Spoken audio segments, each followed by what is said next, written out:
Percy has lots of jobs along Thomas's branch line, but one of his favorites is pulling the mail train.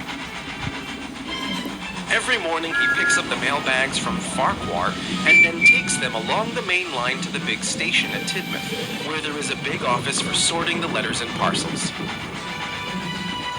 Sometimes Percy would take the mail to the junction, where one of the big engines would take his mail vans over to the mainland on their trains.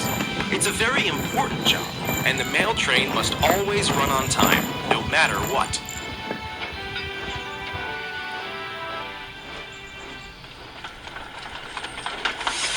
One day, when he returned home from the harbor, Percy didn't feel well at all.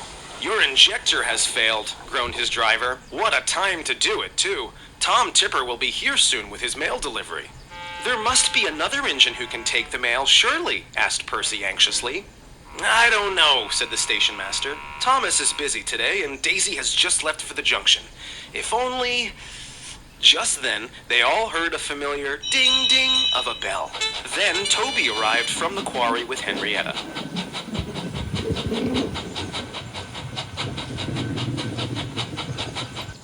"Toby, just in time," said the station master. Once he understood the situation, Toby was happy to help. "Are you sure you'll be fast enough, Toby?" asked Henrietta. "You can't risk missing James's connection." "There's no choice," said Toby. "The station master needs another engine, and I'm it. Don't worry, I'll get there in time." Soon, Tom Tipper arrived in his mail van, and the men set to work to load the sacks of mail into the vans. When they were ready, Percy wished him good luck as Toby puffed away.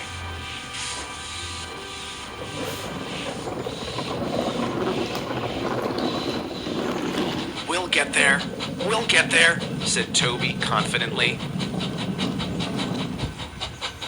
They started out well, but as they passed through the tunnel, they saw someone standing by a lonely cottage waving a red flag.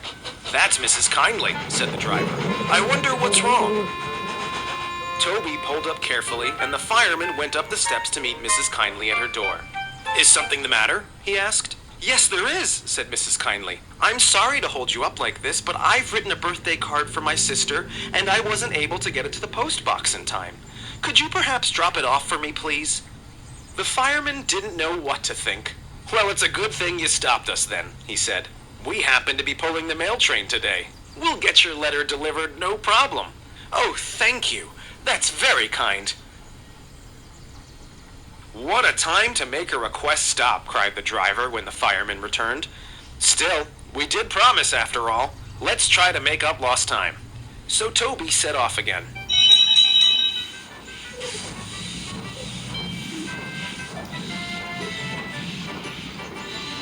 Luckily, the journey was mostly downhill, so he didn't have to use too much steam.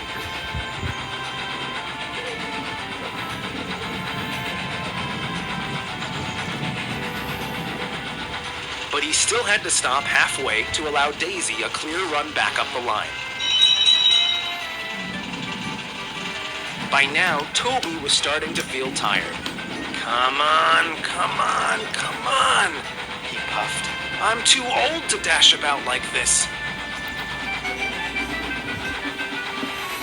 But at last, they reached the junction just as James was pulling in. He was surprised to see Toby. "Well, that makes a change anyway," remarked James once he heard about Percy. "I wouldn't have hurried, though, if I knew that I was getting snail mail." Toby didn't mind.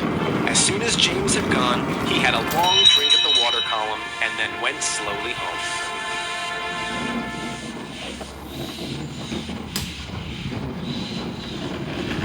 A few days later, Mrs. Kindley wrote another letter.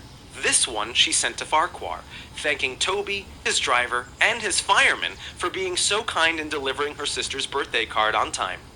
Toby felt pleased at being able to help, and while he agrees that the mail must go through, he'd secretly prefer it to be delivered by someone else.